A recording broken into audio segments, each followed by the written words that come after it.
Okay, let's go to chapter 7.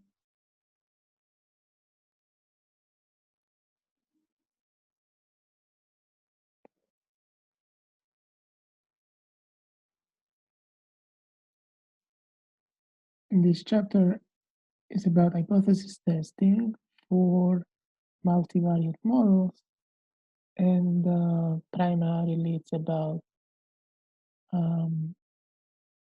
joint hypothesis tests, which is when we are testing hypotheses about several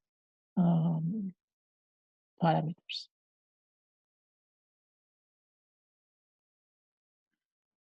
Let's do 7.1. Here is it. Here. Okay, so that's the problem. Let me,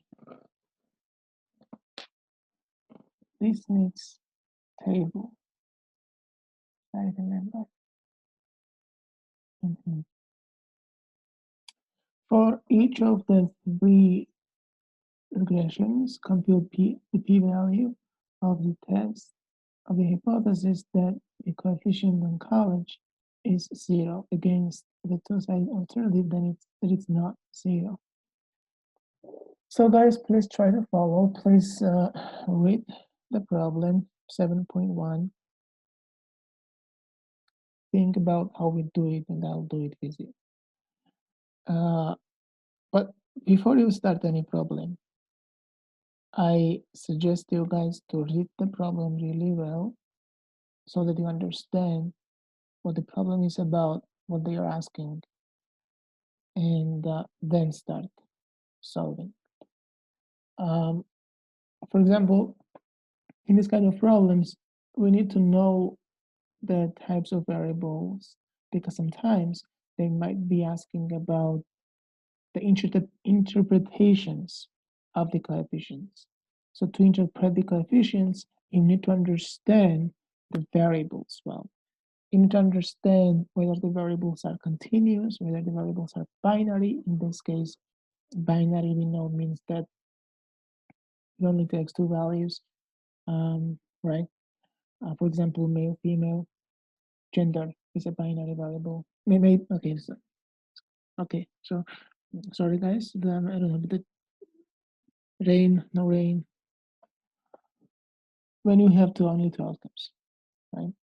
That means that you have, in that case, you have binary variable. And what I also wanted to say is that please take a look at the units of measurements, because if you don't understand the units of measurements of every variable, then you will not be able to interpret the coefficients correctly. So that's what I would suggest you guys to do before you start solving any problem. So this problem 7.1 is about this table. This table, of course, is the description of the variables. Guys, you see my screen, right? Yes. Yes, good. So, so that's what I'm talking about. Let's take a look at this variable descriptions. Something happened. Sorry, guys, I'm not able to unselect. I don't know why. Okay, that's fine. But you see, right? So, college is a binary variable, takes value 1 if individual went to college, 0 if the individual if individual didn't go to school, college and went to school. Okay. So it means like if a person has a high school education or if a person has a college education. So please take a look at these variables. And also we have here a few other dummy variables. Location dummy variables, which is northeast, midwest, southwest. I'm not sure if I talked about this before, but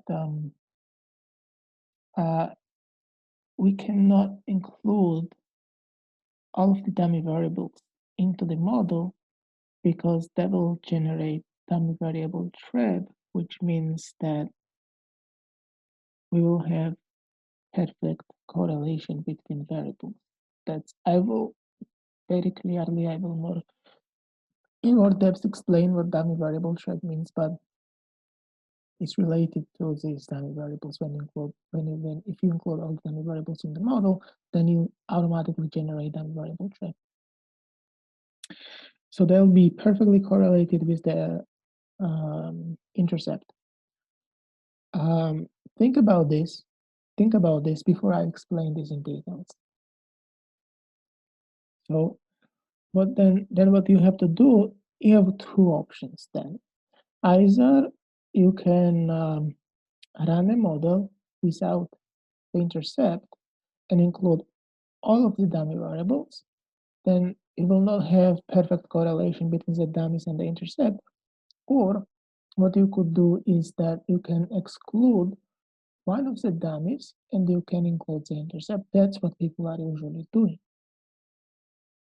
And the dummy variable that you omit, that you exclude from the model, will be the reference, will be our reference dummy variable. So now let's start, and all of this will be clear once while we do this problem. So now what we have to do first is 7.1, that's about find the p-value for the coefficient in front of college. Okay, so then how do we do this based on this column 1? Can you guys tell me how we do it? If I ask you find the p-value for the coefficient for the hypothesis test that the true coefficient in front of college is not 0, how would you do that? How would you find the p-value for the test? Using the test score? Exactly. So first you need to calculate test statistic, which you said test score is another name for the test statistic. So what you need to do is that you need to calculate test score for test statistic, right? So how do you do that? So first of all, let's specify the hypothesis, which is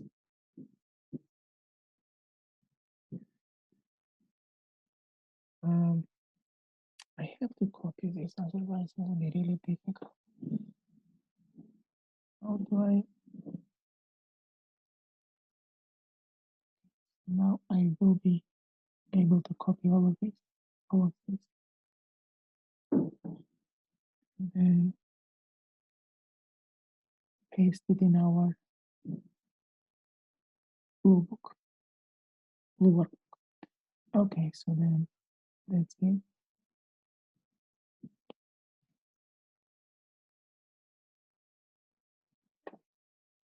Okay.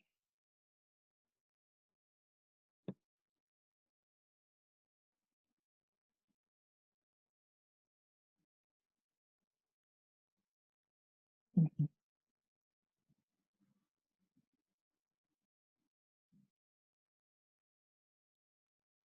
Now you should be seeing the Word document, blue screen with the table. Okay, 7. We still see the textbook. Oh, really? Okay. We stop sharing then and then do it again. How about now? Blue screen. Good. So this is 7.1. The hypothesis here is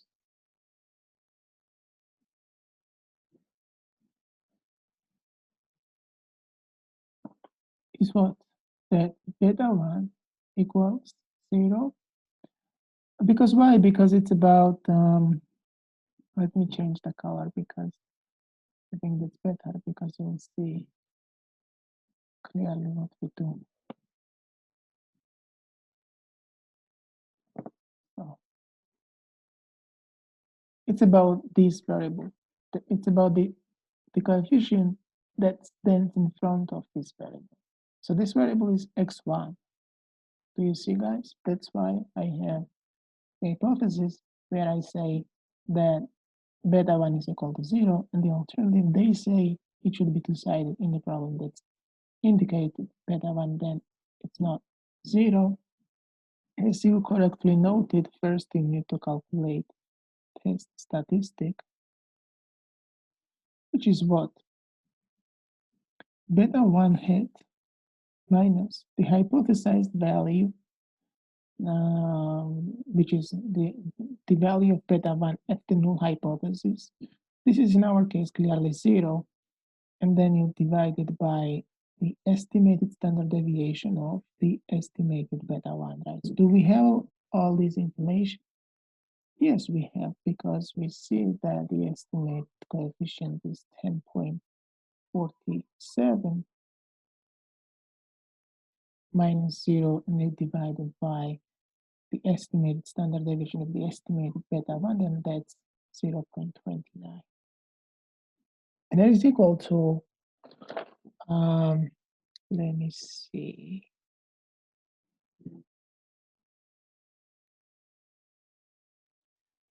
I don't have the answer here.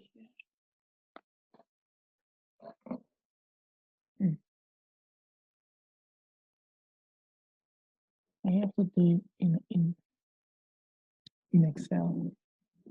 Sorry, I thought I had done it before, but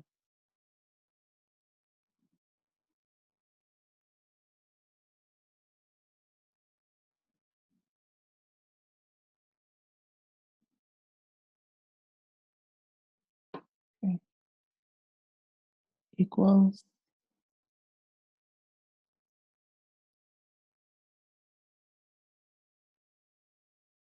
10.47 divided by 0.29. Oh, that's really big number. 360.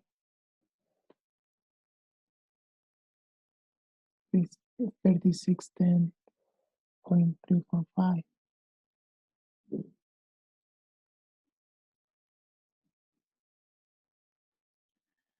Okay, then the p-value, we already even looking at this test statistic, we know that the p-value will be 0, right?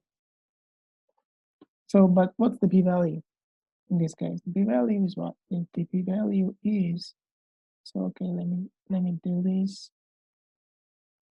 Okay, so we have the test statistic, which is here 36, 10, 3, 4, 5, and then you have the opposite of it on this side, right? So minus 36.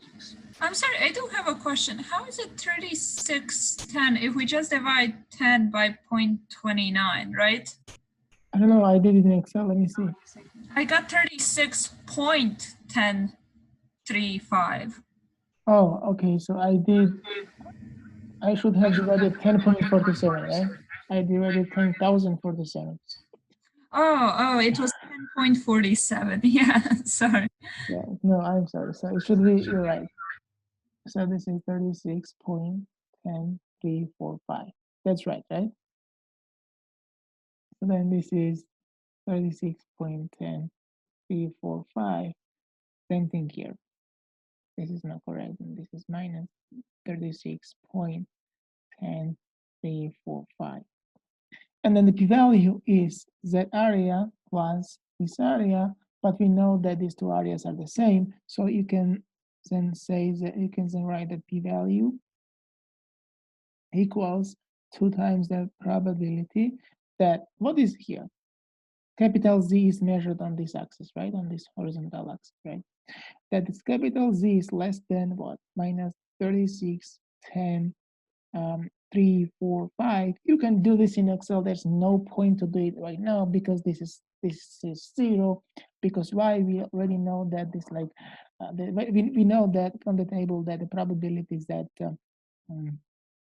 Z capital is less than minus 2.99. This is already very close to 0. And remember, and C, this is like much like below minus 2.99. You understand it, right? So guys, do you have any questions here?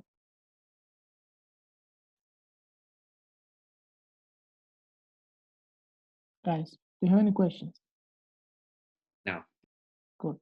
That's it. So that's the p-value. That's the answer to the first question. And then we will move on to the next question, which says, okay, then the p-value is 0. And what would be the conclusion? Would you reject H null, or would we fail to reject H null?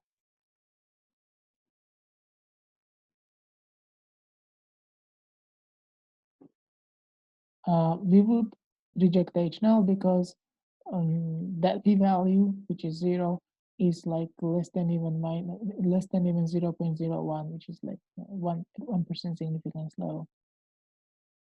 So we would reject it at all levels of all conventional levels of significance. So yes, so we reject that hypothesis of H null. So now 7.2, which is about, let me copy this.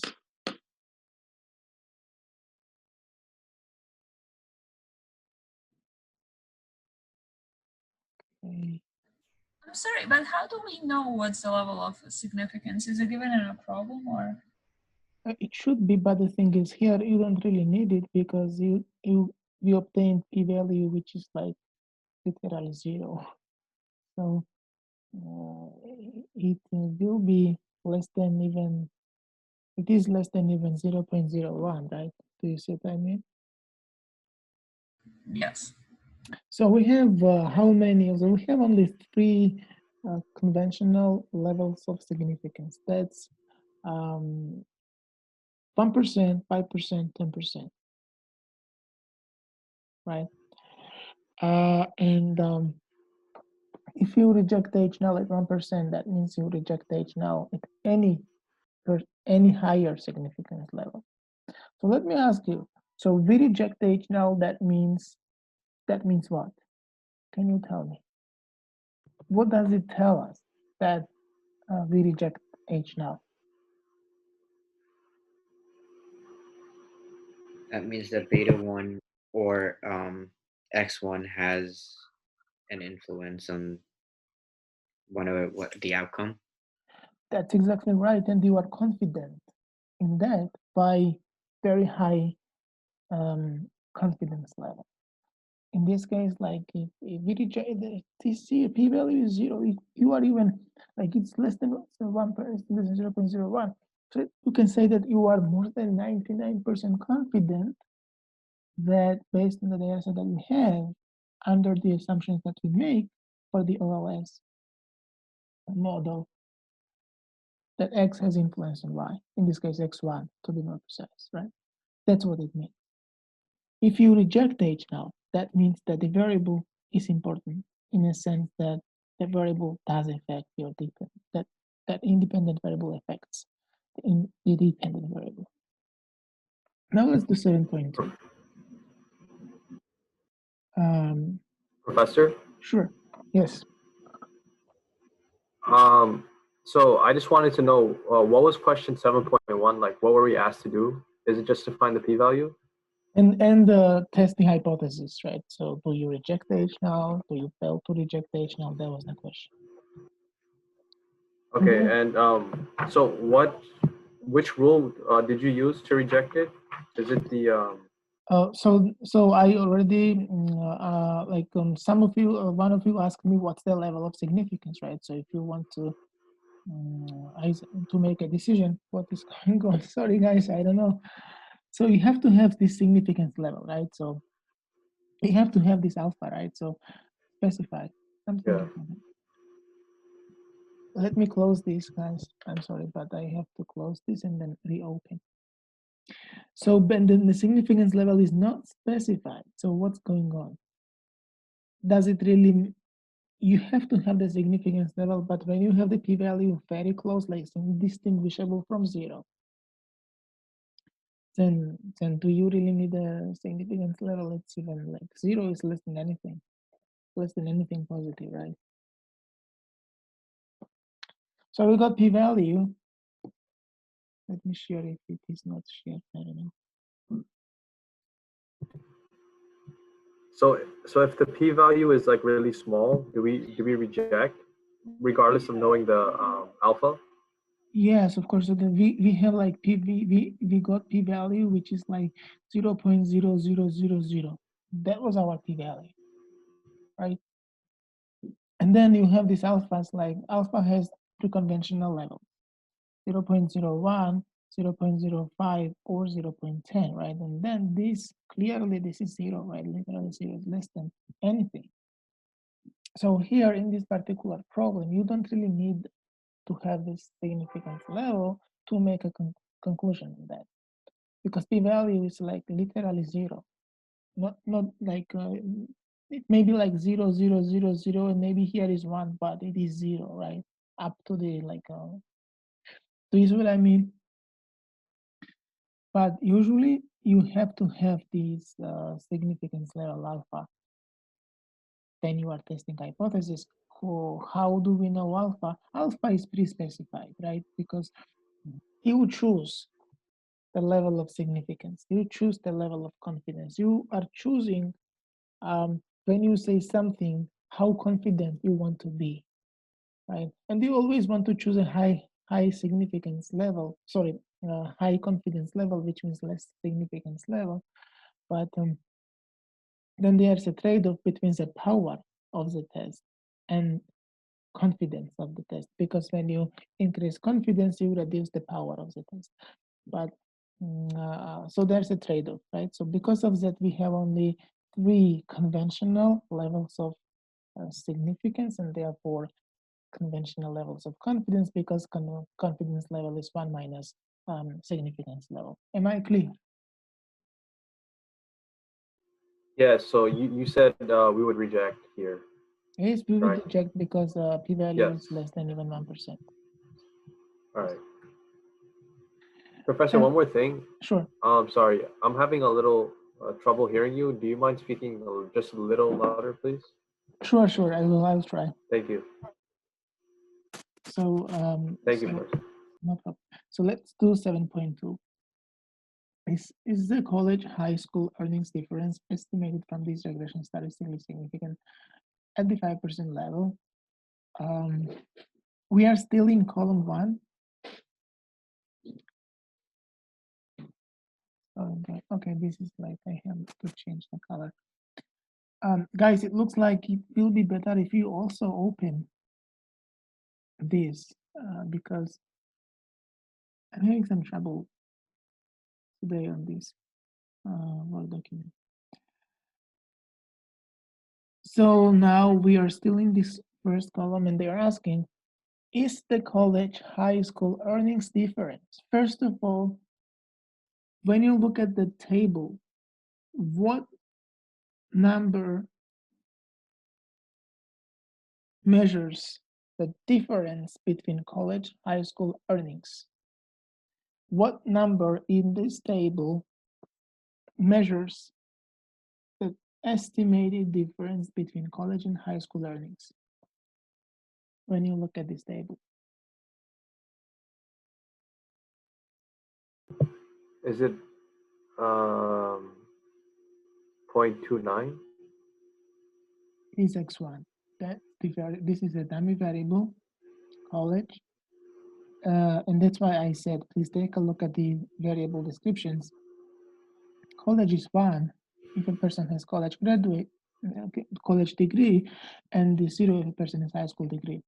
And then this is your independent, one of your independent variables, and on the right-hand side, you have earnings. So therefore, this coefficient here will measure the estimated difference between college graduates and high school graduates. And we already rejected hypothesis. This hypothesis, we already rejected it at 1%. So, which means we also rejected at 5%. Right? So then the answer automatically here will be reject H null, right? Here will be answer reject H null because we already rejected H null in the first part in 7.1 at like at even 1%. And then the question is construct 95% confidence interval. Okay, that's cool. 95% confidence interval for beta 1 or beta 1 hit. Guys, I really need your involvement, so please try to be involved in class. Are we constructing 95% confidence interval for beta 1 or beta 1 hit? Beta 1. Very good. Yes, of course. But we are using beta 1 hit to do that, right? So that's equals to beta 1 hit plus and minus 95%. That means the critical value is 1.96 times sigma hit of what? Beta 1 hit. We have all these numbers, right? Guys, can you please remind me because I have to go up and down, up and down. Beta 1 hit is 10.4. 10.47. Good. Thank you very much. Oh, Professor, why don't you just copy it again in the second question so you don't have to move up and down? it's it's really big. The table is really big. I think you could shrink it maybe, I don't know. Let me see. We got you. It's few numbers. We got you. So it's like 10.47. That's what I need, and also I need 0.29. That's what I need. Understand it, right?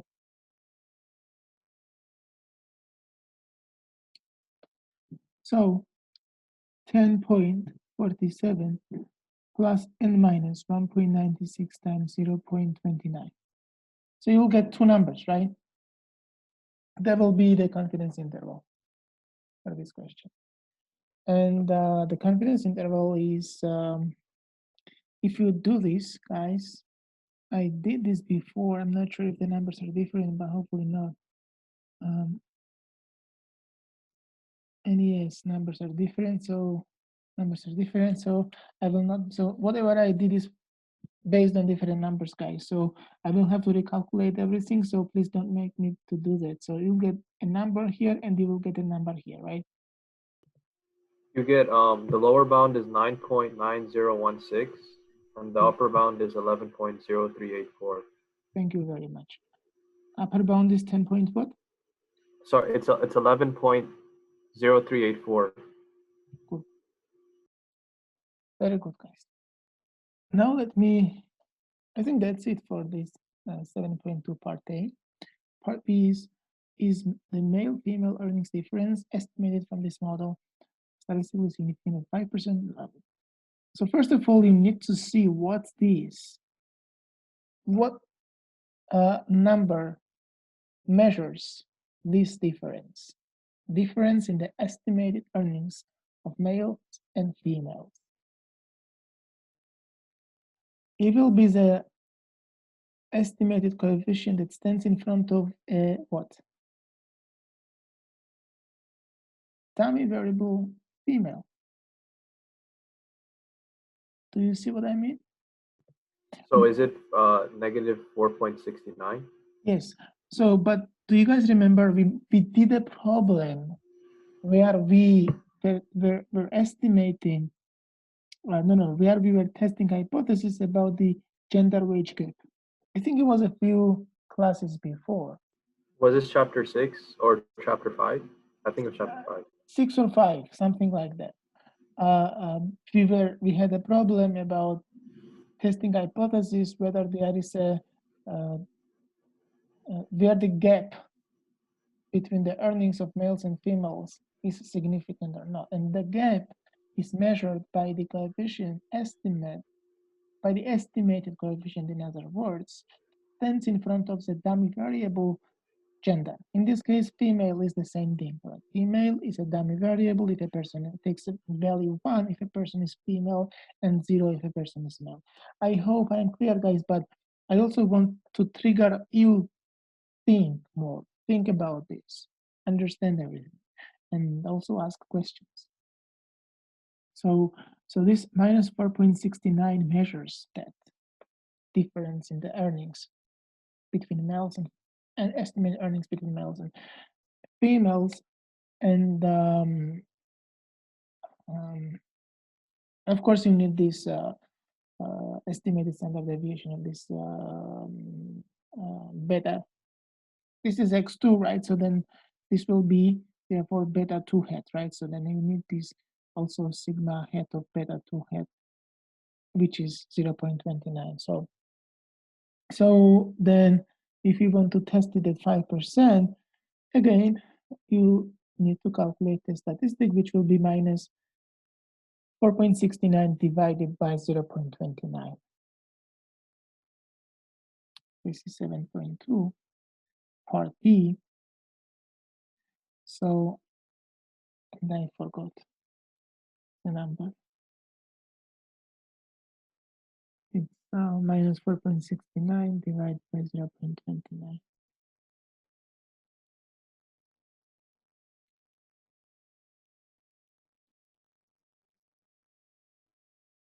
That is our test statistic, right?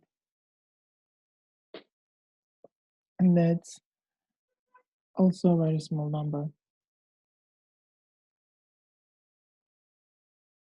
Called minus 4.69 divided by 0.29, that's minus 16.70.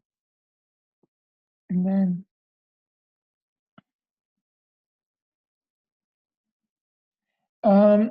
so this is our test statistic. What is the critical value at 5%, guys? 1.96. And alpha equals 0.05. That's 1.96. And then what do? You take the absolute value of this, right?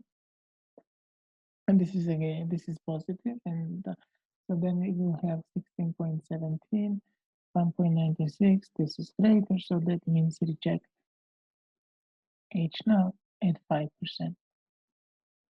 Significant level. Professor, can you scroll up to 7.2, question 7.2? Yes. Thank you.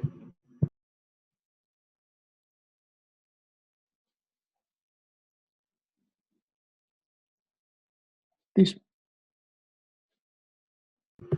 Yeah, okay. Thank you. No problem. And then you construct confidence interval, which is like very similar to what we did before for question 7.2 part A. Now let me do 7.3.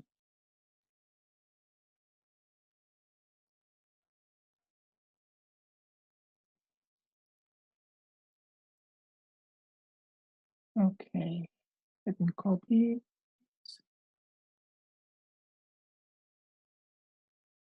Guys, you can also, I mean, are you practicing in like, I'm not saying that I will ask you R questions in the exam, but I would suggest you to practice a lot in R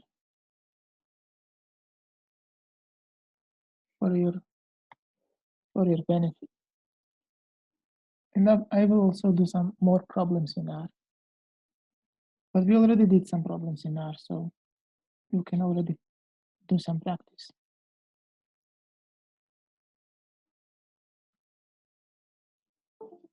This is 7.3. And then the question is age an important determinant of earnings? And then the question is, use an appropriate statistical test and or confidence interval to explain your answer. Oh my God. When I copy something and when I paste it here, then my pen becomes very stubborn.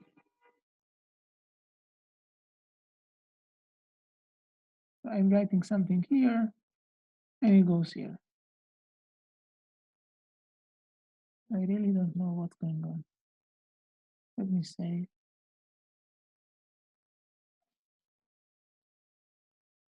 maybe if I click here, then okay, so that's okay. Is age an important determinant? If you look at this, first of all, how would you address this question, guys? Think with me. How would you address this question? You would first probably, I mean, that's what I would do. I would see not only the significance of the coefficient in front of age, but also the magnitude. Do you see what I mean? Because why? This is age, right? Guys, you see my blue screen, right? Yes. So here, this is age, right? Next three. So you can test the significance of beta 3 based on beta head 3, right? So beta head 3 is not in this first column, but it is in this second and third column. So in this second and third specification, 7.3, question 7.3 is about column 2. So what would you do? We'll just calculate the test statistics, 0. I don't do this here. You would do like 0.61 divided by 0.05. This is like very big number, greater than even like 2.58. So at even 1%, the coefficient in front of age beta 3 is significant, which means that x3 affects or influences the dependent variable, right? That's good. But then the question is, okay, it's significant, but is the magnitude substantial? Do you see what I mean? Can you tell me what does 0.61 tell us? It is significant. And can you interpret the effect of age on average weekly earnings? Can you please do that for me?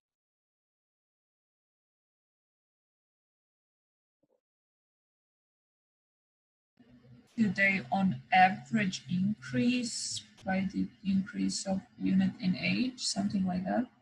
It's like when you get 1 year older, your average weekly earnings increase by $0.61. Is it a big number or is it a small number? Is this $0.61 or is it by 0.61%? That's an excellent question. I don't know, so I have to, because I don't remember the variable descriptions. Do you see, whoever you are? I don't remember variable descriptions, so I cannot answer that question. So we have to take a look at the variable descriptions and then see what happens. So average weekly earnings is measured in, let me see, let me share this screen with you guys. So for average hourly earnings, it says nothing. It says nothing. Is it in tens of thousands of dollars? Is it in $10? Is it in $100? I don't know. So I assume it's in dollars, right? I assume it's in dollars, but because I don't see anything here. Do you see anything where it is indicated? No, that's why I was confused, because like if it's 0.61%, it might possibly be somewhat significant. No, first of all, 1%. No. First of all, what you are saying is not the first of all, you have a point, but so you have a point, but the thing is, you are still saying something incorrect. And let me say why. It's not about percent. And that you are saying this something incorrect because I have not yet explained chapter 8. You will learn it there. But the thing is, it's not about percent, because so this beta would be percent if you have both variables, age and the average early earnings in logarithms. Okay, you have to have both in logarithms so that you interpret 0.61 as the percent change. Do you see what I mean? I have not explained this yet, so please wait until I explain chapter 8. So it's not about percent. It's not about percent. It's about, is it measured in dollars? Is it measured in tens of thousands of $10, $1,000, $100? Because why? Because then it would be like, if it is measured in hundreds of dollars, then it would have something, then it would interpret the result as follows, the coefficient estimate as follows. When you get 1 year older, then the average weekly earnings, then your average weekly earnings is estimated to go up by 0.6100 times $100 if average weekly earnings is measured in hundreds of dollars. But if it is measured just in dollars, then it would just say that when you get 1 year older, then your average weekly earnings will just go up by $0.61. Do you see what I mean? Yes. So that is not indicated here. So I understand and I admit this problem is not fully correctly, precisely specified. But when you have a problem, you have to have that information to be able to answer it correctly. So right now, I take it as like average weekly earnings. I think, I assume, because I don't know, right? So I assume it is measured in dollars. And if it is measured in dollars, then $0.61 addition when you get 1 year older is really small, I think. So do you see what I mean? So there, And also here it's not, where are you getting, is it average, because it says average hourly earnings. average hourly earnings. Sorry, maybe I said it was average weekly earnings, but average hourly earnings. So even that. So if that's average hourly earnings, then it very likely will be measured in dollars, simply dollars, right? So it will be like this. Then we will interpret this 0.61 as follows. When you get 1 year older, then average hourly earnings increase. Your average hourly earnings increase by $0.61. Maybe that's not that small. I don't know. But that's like subjective. Do you see what I mean? For someone, it might be Yes. a big number. For someone, it might not be a big number. But the thing is, this is a subjective thing, right? So I have to, the point that I'm making here is that significant effect does not mean that the effect is substantial. There's a difference between significance and substantial effect, right? It may be substantial, it may be significant, but like very, very small effect. Then does it make sense?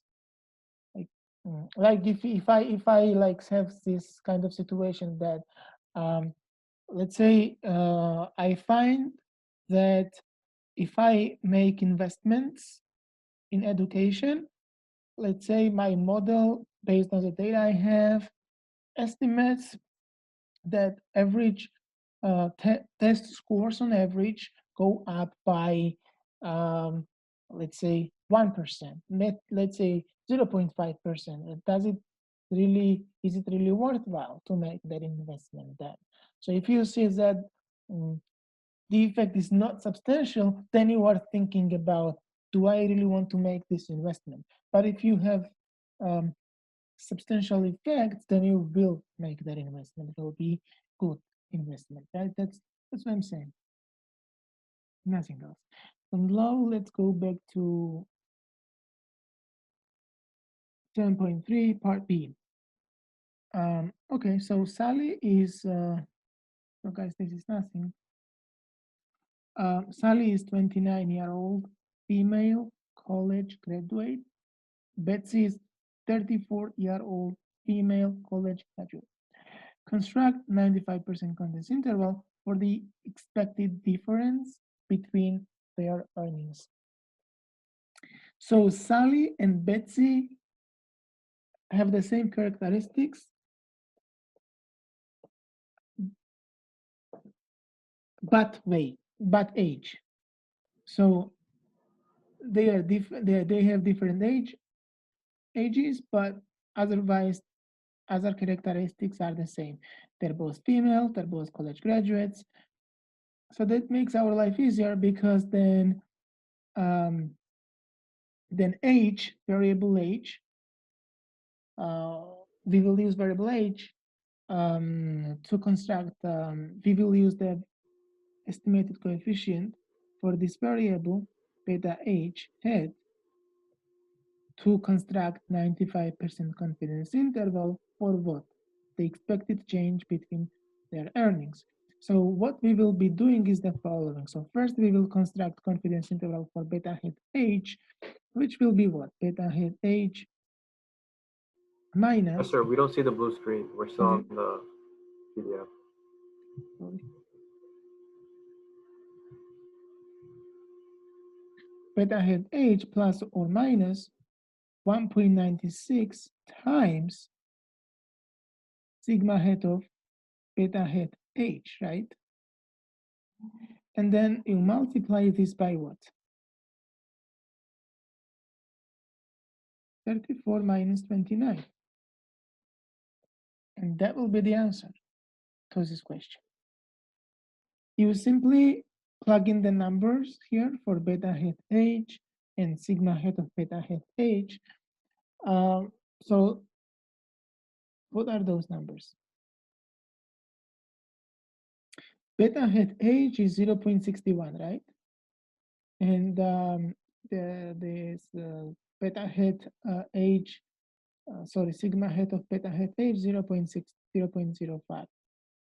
So then we will have this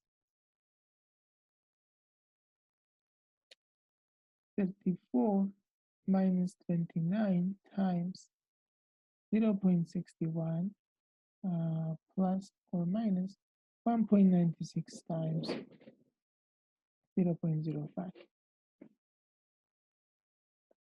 And I have different numbers, so you will have to calculate this yourselves, guys,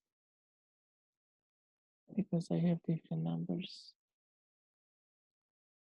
Professor, I have a question in regards to A. How did you determine if it was important or not? I'm sorry.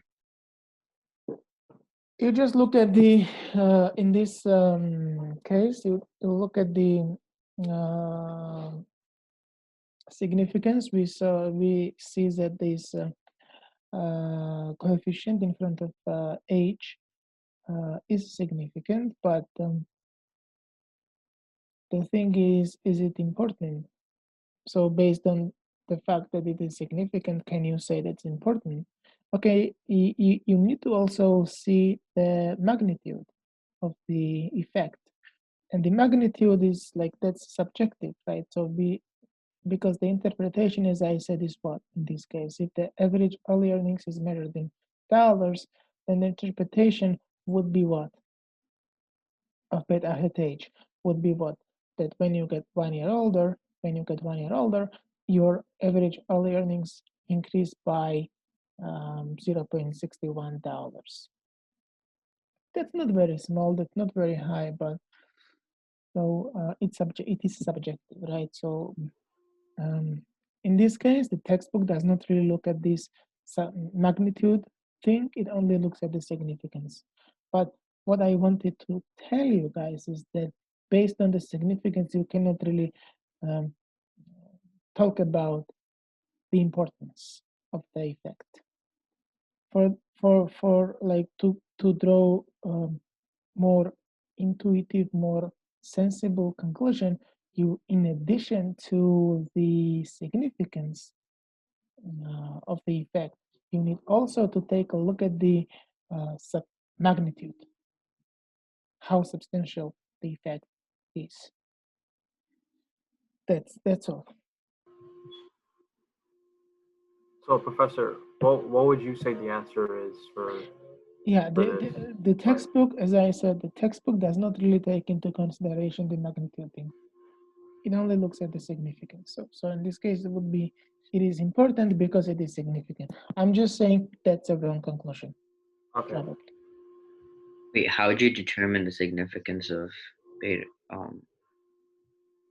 of Beta, age? beta of age. Using beta hat of age and its estimated standard deviation. That is that I did here. You just test this hypothesis, but instead of beta 1 here you will have beta 3 because age is the third variable. So you are just testing the hypothesis that that age now, that beta 3 equals 0, age alternative beta 3 is not 0, and then you calculate test statistic, which is 0.61 divided by 0.05, and you get this two, like a number which is clearly greater than 0.58. So that means you reject age now. So it is like 0.61 divided by 0.05. This is clearly greater than even 2.58, which is the critical value at even 1% significance level. Do you see what I mean? So you reject age now. Okay, thank you. Right, so that's what that means, that you reject age null means that beta 1 you think is different from 0 because you rejected age null, which says that beta 3 is 0. You reject. If you rejected it, it means that it's not 0, right? So that means that it is significant, which means that x3, in this case age, influences the dependent variable, which is in our case average early earnings. Okay, that's something I wanted to say. Now let me do 7.4. 7.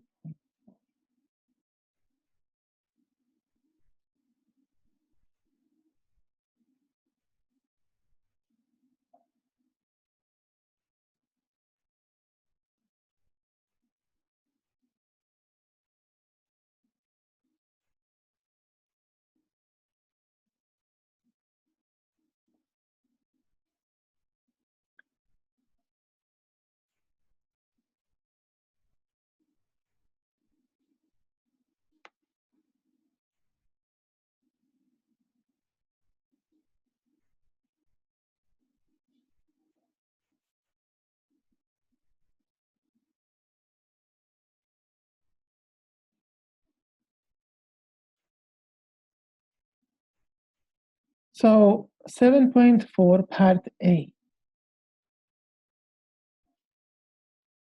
Okay.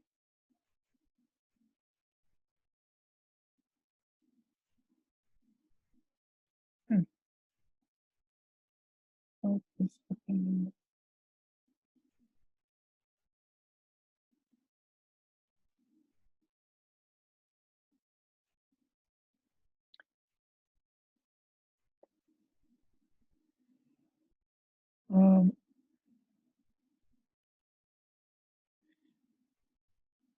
Do there appear to be important regional differences? I remember once I was explaining this in class, in one of my previous classes, and I was not pronouncing. I had some pronunciation problems probably, and I am saying, is there important regional differences? And students look very confused. I'm also confused what's going on, and it was like they were hearing me saying original instead of regional. And then I changed this word into locational. And then we did not have any problems. That's a way not to get confused at all. Yeah. So that was very funny, but it was good. So how would you answer this question?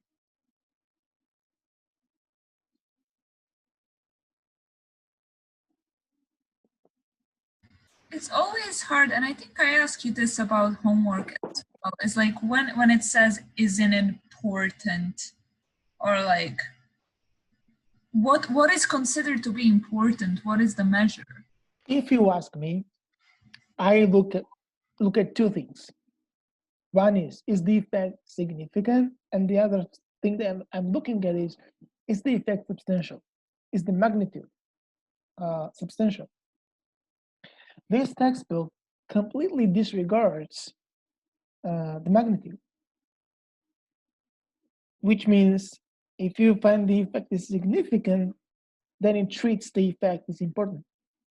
I personally do not agree with this, because you may have significant impact. Sorry, not impact. You may find the coefficient is significant, but if the coefficient is very small, how can you talk about anything?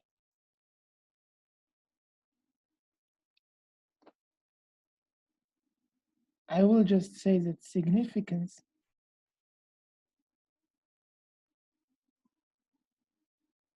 is not,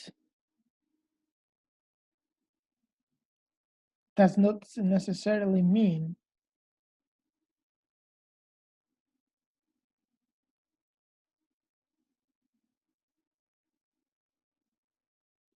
that the magnitude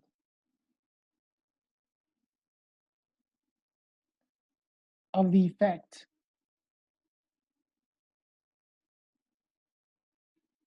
is substantial.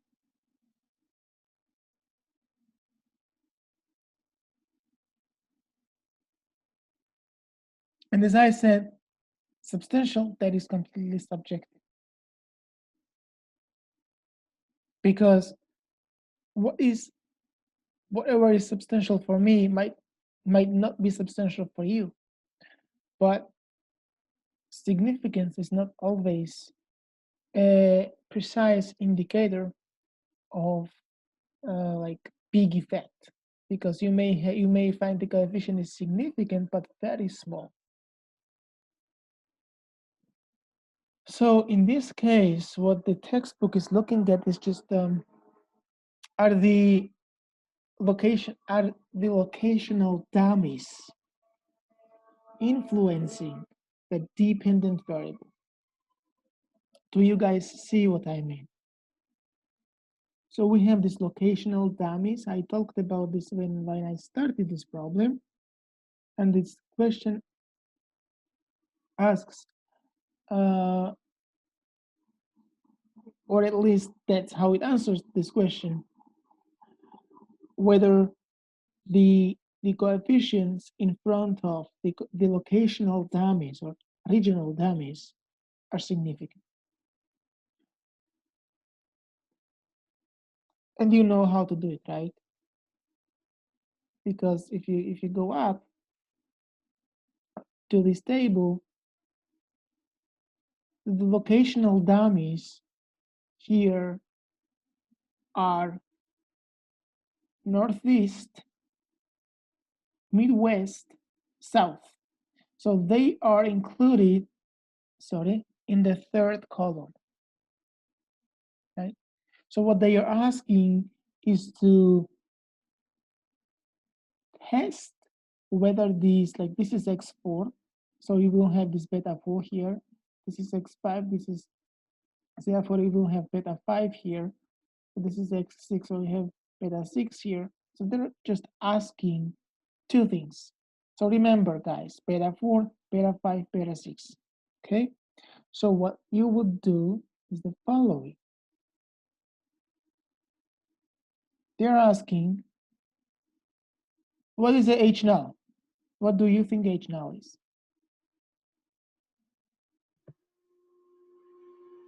Equal to 0 and not equal to 0?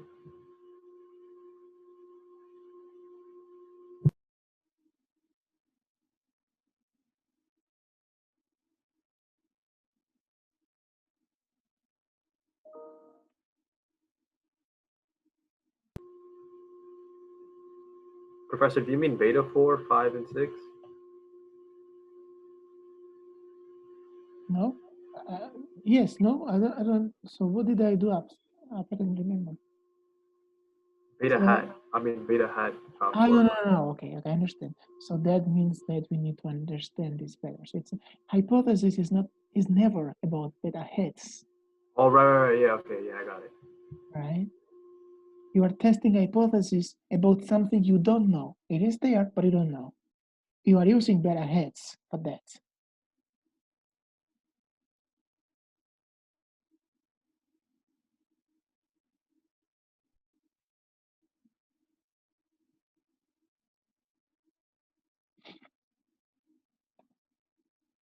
That's what they are asking. Would you be able to do it based on the model estimates? Model estimates. Would you have to use like Excel or R for this? You can do this in Excel, you can do this in R, you can do this on your calculator, anything, but I'm just asking. Okay, I have to then go down, but the thing is, what I just specified below, guys, that's a joint hypothesis, right? Yes. Yes. So how do we test this kind of joint hypothesis? We have to estimate two models, right? Can you guys help me? So we need to estimate two models, right? One is unrestricted model, and the other one is the restricted model. What is the difference between the restricted and unrestricted model? Can you tell me? Well, the unrestricted is the original one. Exactly, the full model. And what's the restricted model? Model at the age 0. At the age now. That's exactly right. So after you impose the restrictions on the unrestricted model, you obtain the restricted model. If you look at these columns, when you look at these column 1, column 2, column 3, which one is the unrestricted model? Guys, you need to make these decisions because Is it 3? problems. It is 3. That's good. So that's the unrestricted model. Let me call this UR. Unrestricted model. So is 1 and 2 a restricted model? No. You have to make a choice between 1 and 2 because one is the only one of them is the unrestricted model. Okay. Is it 1? How do you know how to choose between the two? So guys, I want you to think very critically. So if you impose restrictions that I have below, don't make me go below. You remember beta 4, beta 5, beta 6, right? If you impose the restrictions on column 3 specification, will you obtain column 1 or will you obtain column 2 specification? Well, if those are the only restrictions in column 3, wouldn't both 1 and 2 be unrestricted? No. Did you make a Column 2 is restricted and column 3 is unrestricted. very good. Column 2 is restricted because did you make any restriction on age? So then why don't you have anything here? If column 1 is restricted. Do you understand what I'm saying? No. So the Not thing at is, all, sorry. so that's fine. So we have time. So okay, so this is beta 3, right? Did you say that beta 3 is 0? So if you didn't say that, so then why don't you have anything here? If you are saying that this is unrestricted, this is restricted. Oh, so is Your the unrestricted is 3 and the restricted is 1. The restricted is 2. So what is, guys? Oh. Let me say this. We have 2 minutes. I will continue this next class. Don't worry, because you will understand everything. Let me just remind you guys what is our H null. H null is beta 4 equals 0 and beta 5 equals 0 and beta 6 equals 0, right? It is not. H null is not this. Beta 3 is 0, beta 4 is 0, beta 5 is 0, and beta 6 is 0. If H null was this, then the restricted model would be column 1. But since the H null is this, then when you make these restrictions on the unrestricted model column 3, then you will obtain column 2. Stop, it goes down. So let me finish here, guys. I will continue this to next class, next Monday. Not next. Bye, Professor. Bye. So we don't have class next Wednesday, so Professor. no problem, guys. You will have enough time, enough practice. Don't worry. Have a good day, Professor. You too. Just try Bye, your Professor. best. Enjoy your Thanksgiving. You too, guys. Happy Thanksgiving to everybody. Thanksgiving, Professor. Bye, Professor. Happy Thank you, Thanksgiving. guys. Thank you. Bye. Have a nice weekend. Have a nice everything. Happy Thanksgiving.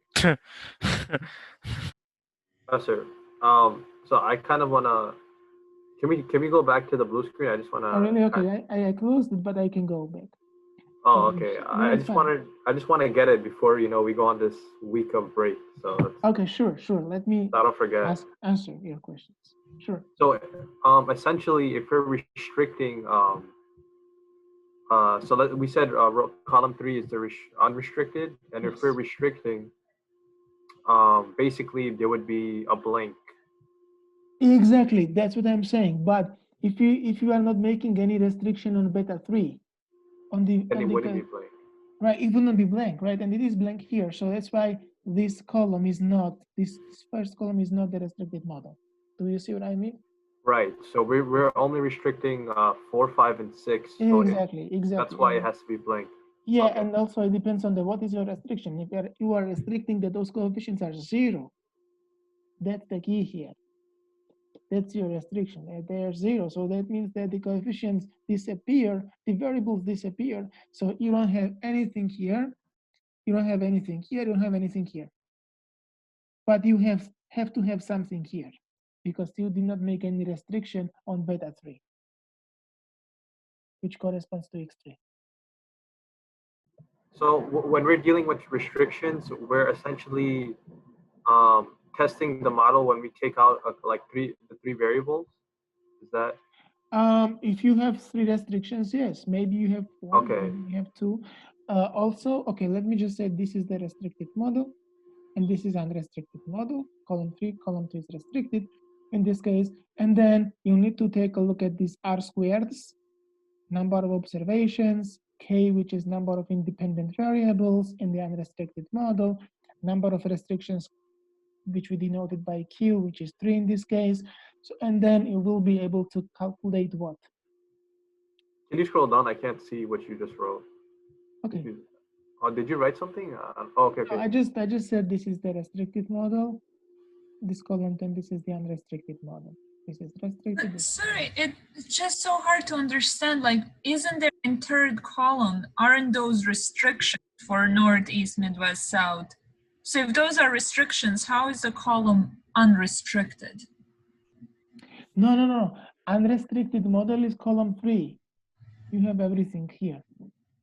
But then you are making restrictions on the unrestricted model that beta 4, beta 5, beta 6, all of them are 0. So that means that you don't have anything in column 2 for those Northeast, Midwest, and South, for those variables. So that means that column 2 becomes the restricted model. But what is it restricted by? The restrictions are here. This is your restrictions. These are your restrictions. And they don't exist in 2 and 1, so wouldn't that make them unrestricted?